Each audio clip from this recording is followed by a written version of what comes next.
je propose comme projet Colobrières vers une autonomie alimentaire avec pour architecture levier la halle de vie nourricière. Ce scénario a pour volonté de soutenir l'opportunité d'une autonomie alimentaire sur cette commune rurale isolée avec un fort potentiel de terres agricoles. Il aura 4 conséquences positives sur les modes d'habiter. En développant la biodiversité, en s'adaptant au changement climatique, en suscitant des économies circulaires et en limitant les risques d'incendie et de crues. Développer l'autonomie alimentaire offre des perspectives aux jeunes du pays et permet d'accueillir de futurs habitants en développant une qualité de vie propre à Colobrières. Cette recherche d'autonomie, avec un scénario d'ensemble, qui est le symbole d'une ruralité vivante tournée vers l'avenir, utilisant ses richesses et ses conflits pour s'inscrire dans les enjeux de notre époque. Le scénario articule 3 ambitions. La reconquête et le développement d'innovations sur les terres agricoles en lisière du village, la mise en place de lieux publics d'activation des activités agricoles tels que des itinérances aménagées pour relier, une architecture levier, la halle de vie nourricière, comprenant un espace plurifonctionnel, une épicerie, un centre de formation, une colocation d'ouvriers et un logement d'agriculteurs. Toutes ces ambitions fédèrent un art de vivre ensemble autour de la halle qui pourra accueillir ces produits à haute valeur humaine ajoutée. Tendre vers une autonomie alimentaire répond à une série de crises, Covid, guerre, changement climatique, face auxquels la commune a les ressources. Le projet s'articule donc aux richesses locales qui sont le potentiel de 969 hectares de terres agricoles cultivables, les savoir-faire culinaires et la transformation liée à la châtaigne notamment. L'objectif est de transformer les 3 conflits sur l'absence de lieu de distribution des productions locales. Nous avons remarqué le manque d'équipements alimentaires au sein de la commune. Tous ces types d'équipements se situent tout autour de celle-ci. La grande dépendance à la voiture pour faire les courses, limitant pour les personnes âgées qui produisent des flux pendulaires vers l'extérieur de la commune. Enfin, les risques incendies liés à la disparition des terres agricoles, remplacées par le couvert forestier ou le développement des lotissements.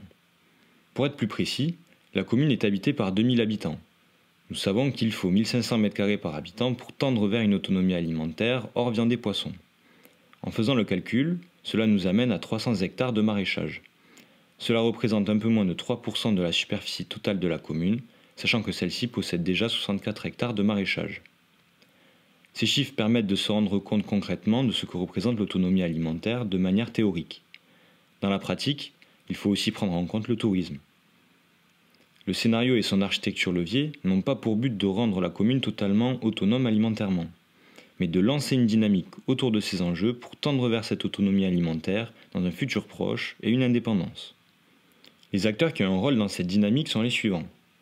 La gouvernance, qui va pouvoir mettre en place un projet de reconquête agricole sur la communauté de communes, un projet de lisière cultivée dans les forêts en limite de village, apporter des aides financières pour les futurs agriculteurs.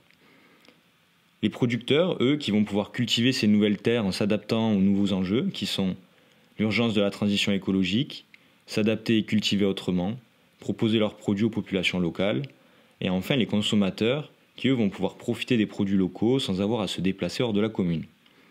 Ces 3 acteurs fonctionnent ensemble pour créer une synergie exponentielle. C'est la clé d'un nouveau système économique.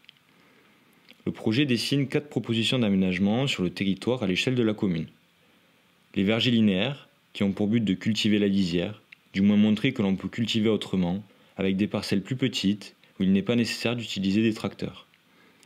Les jardins linéaires d'herbes aromatiques, qui ont pour but de relier différentes zones en périphérie du centre villageois et de relier les micro-projets à l'architecture levier. Les micro-projets, qui eux se concrétisent par des poulaillers, des composts, des aires de repos, qui vont avoir pour but de recréer des liens sociaux par le biais de l'agriculture. Enfin, l'architecture levier, qui a pour but d'activer la dynamique autour de l'autonomie alimentaire.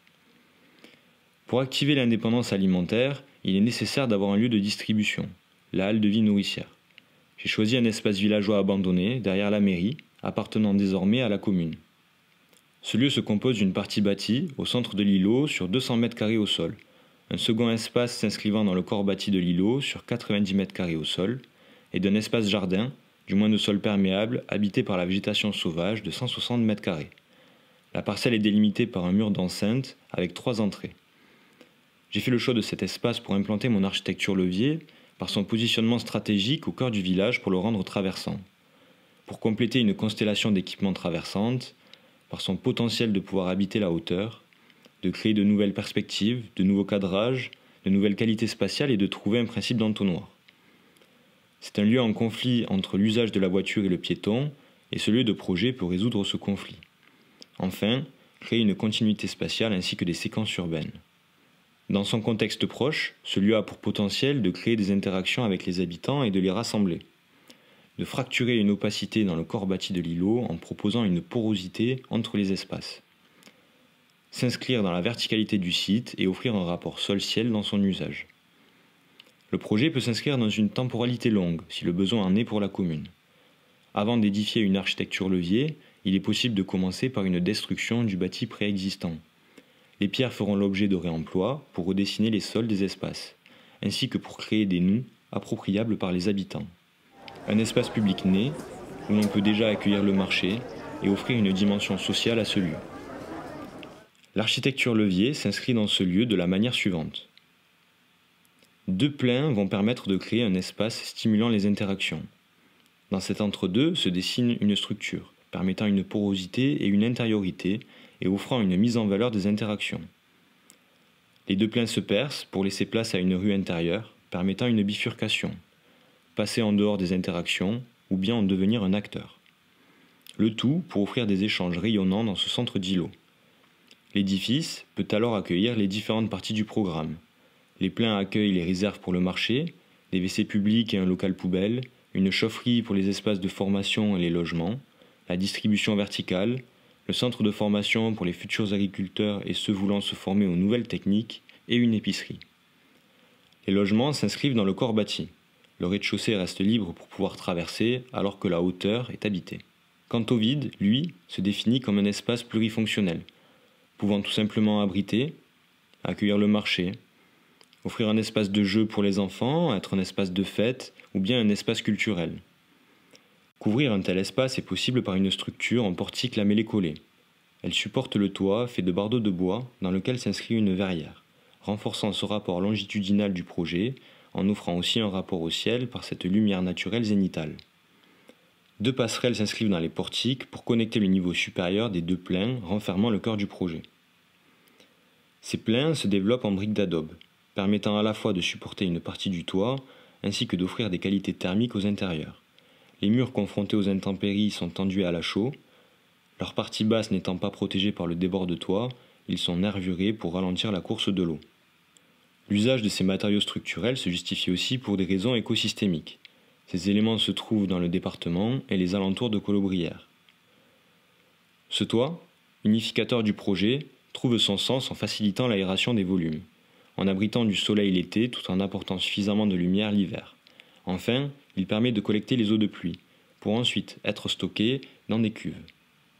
Cette intériorité en plein cœur du village est une opportunité d'offrir un lieu réconfortant d'un point de vue thermique. Le projet trouve ses qualités poétiques par son cœur, celui qui renferme toutes ses interactions au cours de la journée.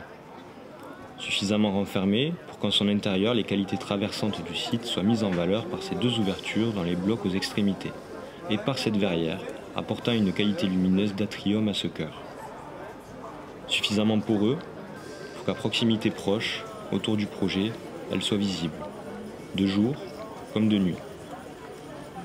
Finalement, l'architecture levier cherche durant la journée à renfermer ses interactions, alors que de nuit, au contraire, elle souhaite les mettre au jour. Je souhaite devenir un architecte qui communique, pour le bien de tous, pour être à l'écoute, pour transmettre dans une démarche de médiation, pour créer des synergies dans les communes autour des projets. Un architecte qui agit face à l'urgence climatique, ainsi que pour nos valeurs propres à chacun, pour que l'homme, l'espace et l'environnement puissent subsister en adéquation. Mais surtout un architecte engagé pour montrer que nous pouvons ensemble faire différemment pour notre avenir.